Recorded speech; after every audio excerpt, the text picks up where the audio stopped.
Bon, l'édito international sur Europe 1. Bonjour Vincent Hervouette.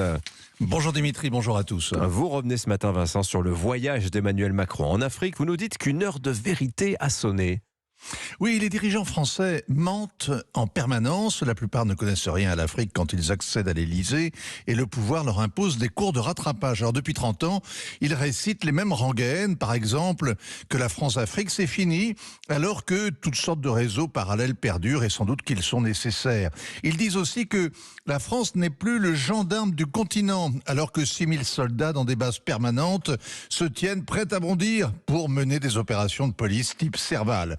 Quant au couplet sur la bonne gouvernance, l'état de droit, le pluralisme, il fait rire ceux qui ont vu le président Macron au garde à vous à Djamena, seul chef d'État étranger invité au Tchad après le coup de force du général-président Déby, fils du général-président Déby, pour assister à l'invention d'un nouveau système politique, le régime putschiste héréditaire. Bref, les Blancs racontent des balivernes quand ils parlent de l'Afrique aux Africains, sauf pendant cette tournée africaine où le président s'est lâché. Il a parlé vrai, pour le meilleur et pour le pire. Ah bah tiens, Emmanuel Macron justement veut un nouveau partenariat fait d'humilité. Alors, ce qui est nouveau, c'est de dire ce que l'on pense en croyant ingénument que c'est la vérité et qu'il faut l'avouer. Emmanuel Macron a fait une escale quasi furtive à Brazzaville, chez Denis Sassou Nguesso, qui est le parrain du village franco-africain. Il s'en est justifié en disant « On n'est pas là pour lui servir la soupe ». Le président congolais se fait insulter à domicile, mais comme il est devenu président en même temps que Valéry Giscard d'Estaing, il est blindé. À Kinshasa, Emmanuel Macron a fait mieux, un vrai duel oratoire avec le président Félix Tshisekedi, qui a été désigné vainqueur d'une présidentielle qu'il a perdue, mais qui est outré que les Français osent le remarquer. Emmanuel Macron lui a répondu sur le même ton, c'était rugueux. Sur le fond, la guerre en cours avec le Rwanda, la médiation française n'a rien donné.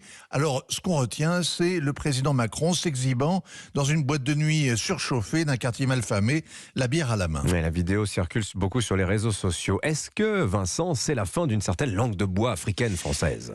Il y a une semaine, Emmanuel Macron, interrogé sur la brouille avec le Maroc, avait répondu avec diplomatie que les relations avec le roi étaient amicales et allaient le demeurer.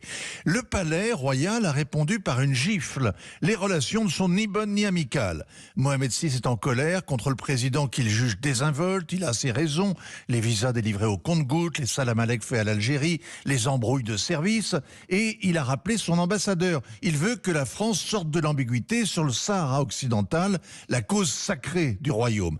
Visiblement, ces manières abruptes ont impressionné l'Élysée et l'ont inspiré. On réalise en fait qu'Emmanuel Macron n'a pas d'amis. La France non plus. Elle n'a pas de copine, pas de cousine. Elle a des alliances, des voisins. C'est pas pareil. Elle n'est pas mariée avec l'Allemagne. Elle n'a pas de pension alimentaire à verser aux francophones. Elle a des intérêts à faire valoir. Avec l'Afrique comme avec le Maghreb, l'intérêt de la France, c'est de favoriser le développement de l'économie pour éviter la déferlante des migrants. Tout le reste, c'est des phrases, c'est du chiquet. Ouais, clarification bienvenue ou inquiétante ? Ça, c'est quand même la question. Merci beaucoup pour votre regard. Signature Europe 1, Vincent Hervouette.